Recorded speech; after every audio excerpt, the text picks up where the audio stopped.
Hi, I'm AC Florrie, and this is the village I created in Eternaland. Eternaland is the once human version of instanced housing, and it's enormous.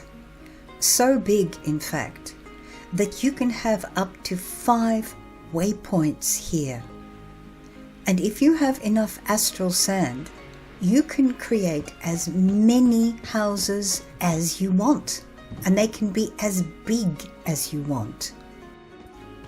Another nice to have is that you can use the blueprints for houses you've created on other characters to recreate them here.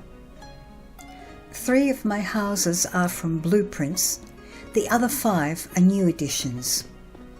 Each one is an experiment in which I try to find out how far I can push the snap mechanics and the modular building components, like these wall units. The problem is the scale. Everything is based on a 4x4 square. You can make more interesting shapes with the halves, quarters, and eighths, but ultimately, if you want to put in a door or a window, it has to be into a square. There is no way around it. Interesting roof components and stairs do help, but most of the builds tend to look very boxy. There are Eternaland limitations as well. Astral sand is one, and power generation is another. Astral sand is fairly easy to get, but you can only have a maximum of 6 power generators. So instead of running an electric furnace and water purifiers in every house, I've created one central utilities area, which I've called the co-op. When anyone needs water, this is where they come. Another limitation involves pets. You can bring pets to Eternaland, but once you place them, you can't take them back. And as feed costs roughly 12,000 astral sand, you either spend all your time earning astral sand to feed them, or you keep them in storage. If you release them onto the island, they will slowly starve to death, even if food is available. The next stop is my lakeside cottage. I was trying for a cozy, rustic look, which didn't quite work. But it does allow me to talk about the giant stones you can buy from the shop. They are very big, they're lighter than the normal stone that you find in Eternaland, and it's hard to make them merge into the terrain. This one worked, others haven't.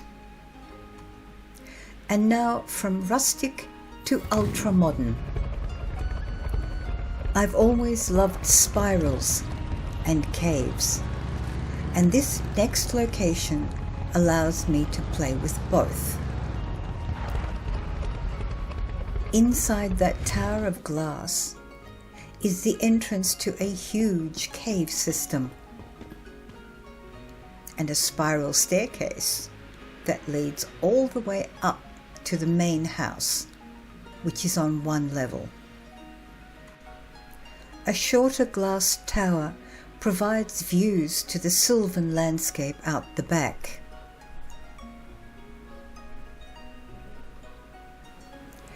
To get to my next house, I'll travel by waypoint.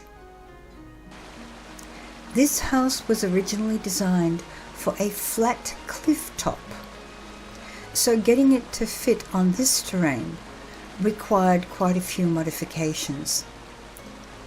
The basic feel of the house is the same, but the front and back entrances now reflect the terrain that the house is on, rather than the terrain from which it came.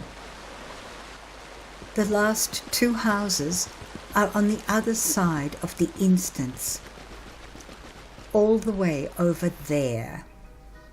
Time to teleport again.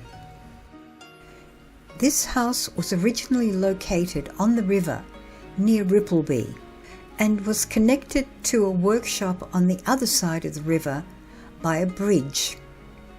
The workshop is gone, and the bridge now connects this side of the bay to the central island on the other side.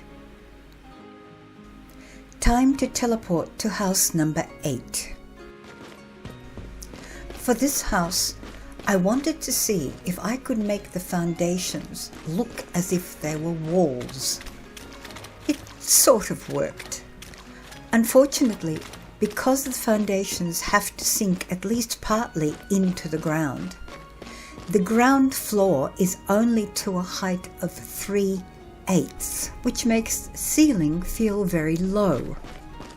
Another problem was that the walls don't sit flush with the top of the foundations.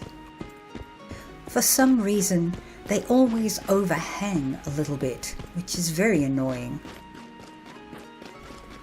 And of course, I had to fudge the front door.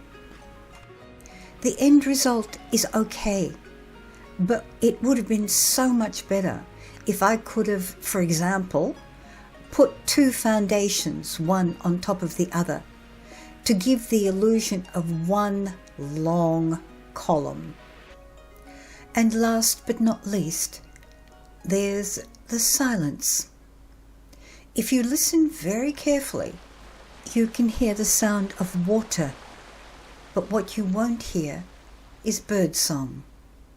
Eternaland is barren. As always, thank you for watching, and goodbye.